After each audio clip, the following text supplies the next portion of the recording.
pamangkin o mga paryente na pinaaral. Opo. Meron pa tayong missing ba sa Israel? Oo. May dalawa pa yata tayong unaccounted Meron pa for. tayong OFW yun. dalawang pending pa yung status update sa tinutulungan pa rin tayo ng Israeli Defense Forces. OFW yun, mga yun, Yusek, OFW. Caregivers ba yun? Yes. Ano ulit? Caregivers? Yes. Caregivers. Yes.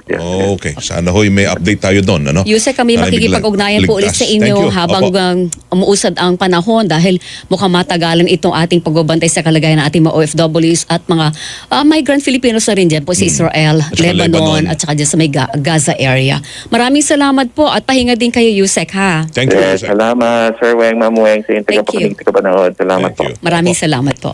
Mga kapuso, si Yusek Hans Leo, Kakdak Officer in Charge ng Department of Migrant Workers, mga Yeah. kapuso. 20 minutos makalipas ang alas 8 ng umaga. Kailangan alalayan na natin ito, mga kababayan natin, mga makabagong bayani, Israel. Totoo. Ha? Sino mag-aakala na magkakagaroon ng gayon ng gulo sa Talagang Israel? pag giyera, wala talagang panalo eh. Oo. Tulad natin, tayo ay dumadayo doon para maghanap buhay. Pero affected ka, di ba? Mahalaga po, ligtas ang mga ito na makabalik ho rito. Yung nga lang ang ating pakikiramay sa mga naulila na mga namatay. Yun lang, merong mga OFW talaga doon, ayaw talagang umuwi. Yung garansya, Oo. yung paano kami pag-uwi. Yung sabi nga ni Yusek Magugutom ang Tibega pamilya. ng DFA ay sanay na sila na may manakanakang gulo sa Israel. Oo. O kaya lang iba nga daw yung giyera ngayon, talagang giyera na siya. So, yung gulo ngayon, giyera na siya. So, kailangan natin mag-repatriate. Sana sumama na lang sila ng maayos. Balik na lang kayo pag mas mapayapa na ulit ang sitwasyon. At saka yung sabi ni Yusek kanina, sana ay magkaroon ng maayos na pag-ihiwalay muna, pansamantala. Sana ay pansamantala lang to. Pero nakita niyo kung gaano kahusay mga Pilipino. Oo. Kung gaano sila kamahal ng Saka employer nila doon sa ka-in-demand. Israel. Di ba? Walang Iniiyakan. kapantay. Yeah. Inahatid sa paliparan. Di ba? Okay. Bueno, mga kapuso, babalik ko tayo. Tayo po'y nag-uumpisa pa lamang. Ang oras natin, ora na ngayong umaga. El Saksi Ora. sa Double B, sa pangalan ni Joel Reyes Bell, Weng de la Peña at Weng Salvacion. El Ora, 22 minutos na makalipas ang alas 8 ng umaga. Radyo na. TV pa. Kortesiya na. Disiplina pa. Super Radio Number 1. Hindi natin tatantanan ang mga balita at mga komentaryo sa programang Saksi sa Double B.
Kasabay ng mabilis na pagbabago ng mundo at pagdami ng malalaking hamong ating hinaharap, buong puso nating niyayakap ang mas malaking misyon at mas malawak na paglilingkod bilang News Authority ng Filipino. Ang GMA Integrated Integrated News. Binubuo ng higit sa 1,000 journalists, staff at crew na hindi matitinag sa paghatid ng bawat balitang mahalaga sa mga Pilipino sa loob at labas ng bansa. Hatid natin ang mga nangunguna at pinakapinagkakatiwalaang news programs on Philippine TV.